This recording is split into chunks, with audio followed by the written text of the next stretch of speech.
When I first arrived at the airport in Bali, I took a 15-minute taxi ride to popular Kuta beach and rented a tiny bamboo hut not far from the beach for about $15 a night, really cheap. The producer of Good Morning Vietnam and his wife, along with a few other people who worked on the film, were also in Bali, but they were staying at the fancy Four Seasons Hotel for considerably more money, I might add. Even though I'd loved living in the Bangkok Hilton Hotel for 6 months, I wanted to experience the real Bali and didn't care about the hotel comforts. However, being alone and in extreme pain, I began to doubt my decision. I remember thinking, I could die here in this hut and no one would know. I was also regretting being in such a popular part of Bali, where there were so many noisy bars and tourists to match. It wasn't quite the peaceful paradise I'd imagined. By the second day, I knew I had to move on from Kuta Beach. That's when I met G'day, pronounced like the Australian G'day. He was Balinese, in his 30s and good-looking. He told me that I needed to go to Ubud, which was known for its arts and crafts as well as dance performances, and was a calm place, he said. He offered to take me there on the back of his motorbike, and how could I refuse? It wasn't the most comfortable of rides, though, and my back was killing me. But I did enjoy being in the Balinese countryside. We passed women working in the rice fields, carrying buckets of water on their heads. I don't know how they did that. And we travelled partway through a rainforest, which was beautiful, and saw several temples and shrines before finally arriving in Ubud. G'day said that his sister rented out a room, and I could stay there. She was a lovely lady with an adorable 2-year-old boy, and the room, which looked out onto a rice paddy, was equally lovely. Every day, G'day's sister placed gorgeous coloured leaves of flowers, often frangipani, as well as fresh fruit and rice in a woven palm leaf on my doorstep. These were not for me, though it was the daily ritual among Balinese Hindus. There were offerings to create harmony and balance, as well as to honour and thank not only the various gods for blessings and protection, but to give thanks to nature in all its forms. And it was also to appease and ward off evil spirits. Daily offerings were everywhere, in front of all homes, shops, on the beach, the street, in cars, and naturally in temples, where the displays were very elaborate and so beautiful. According to anthropologist John Reeder, from the Balinese point of view, the entire universe is an expression of enormous spiritual capability. Everything owes its existence to the power of overriding spiritual forces. Everyone must at all times remain aware of their debt to these forces. I really believe that too. As I got to know G'day, he told me how hard his life had been. 4 years earlier, his wife and twin boys had been killed in a car accident in Denpasar, the main town in Bali. He said that he wanted to die too, but prayed for guidance. Then one day he woke up and decided he needed to build a restaurant. He owned a small piece of land in Chandidasa, a few miles away from Ubud. But the problem was he didn't have the money to build. I asked him how much he needed, and he told me $5,000 would cover everything. I told him that I could probably afford to invest that much.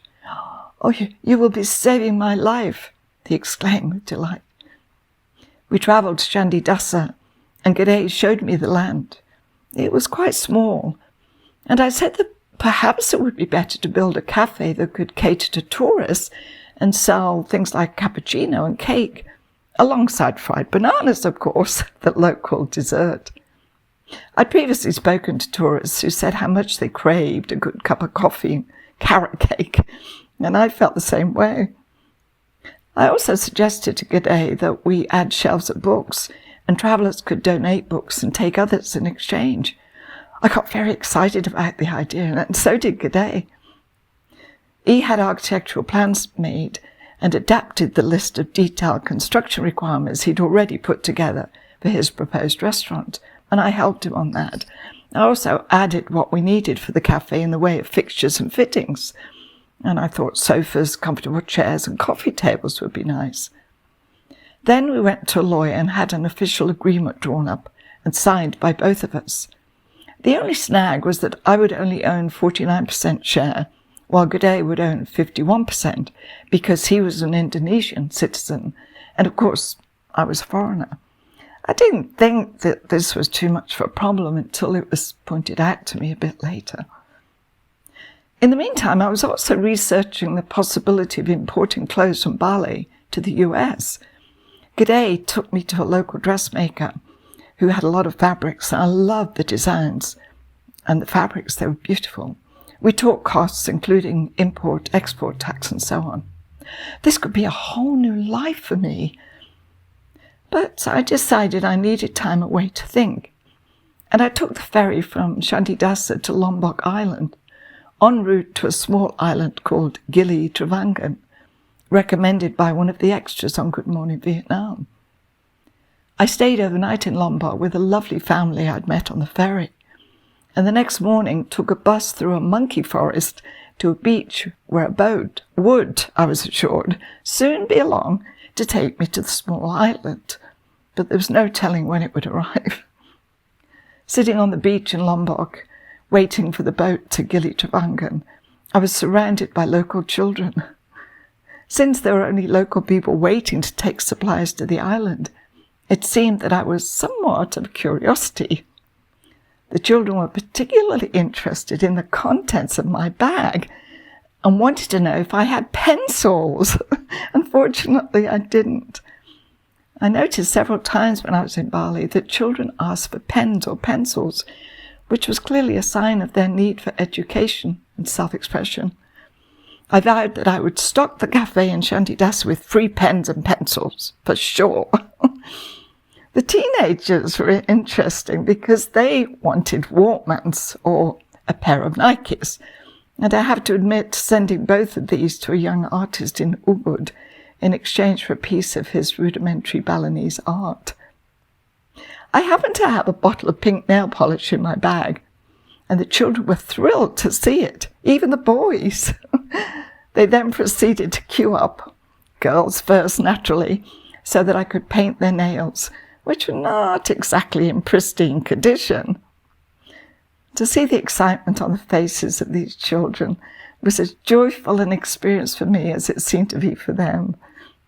I was actually sorry when the boat, which was more like a fishing boat than the large boat I'd expected, eventually arrived. I hadn't quite finished painting all of the children's nails, so I offered the bottle of nail polish to one of the girls so she could continue the job. "It's yours," I said. She shook her head and looked very embarrassed. Then, as the boat got closer, I offered the polish to another girl, and she likewise shook her head. As much as the children enjoyed me painting their nails, they had no interest in owning the polish. This reminded me of when we were filming in a small town outside Bangkok. Several young children gathered around us, some wanting to learn a few words of English, while myself, and especially Tung Tran, who you may remember played the lead role opposite Robin Williams, we wanted to learn Thai. I gave one of the children a few baht coins and suggested he buy sweets for all of the children. He came back a few minutes later with a handful of sweets, which he put in my hand. "No, they're for all of you," I said, and indicated him and the other 6 or 7 boys and girls. But he shook his head, and so did the other children. I mean, it wasn't exactly a case of don't take sweets from strangers. They were really unaccustomed to being given gifts of any kind. And considering that most of these families were very poor, some lived in only one room, it was quite puzzling that they wouldn't want something as simple as a few sweets. Well, I'd like to say that this resulted in beautiful teeth for these children, but I'm not sure that this was necessarily the case, especially as they got older. A couple of decades on, influenced by Westerners, it seems that there is now a sugar addiction in Thailand, which makes me very sad. Oh, the damage that we do in the name of progress, but mostly big business. It's shocking. Next time, island life, then back to the USA and decisions to be made. If you're enjoying my episodes, my social media guru, Horatio, has asked that you please like the recordings, subscribe, and ring the bell to be notified when I post my next episode on Sunday. Many thanks, and your support is greatly appreciated.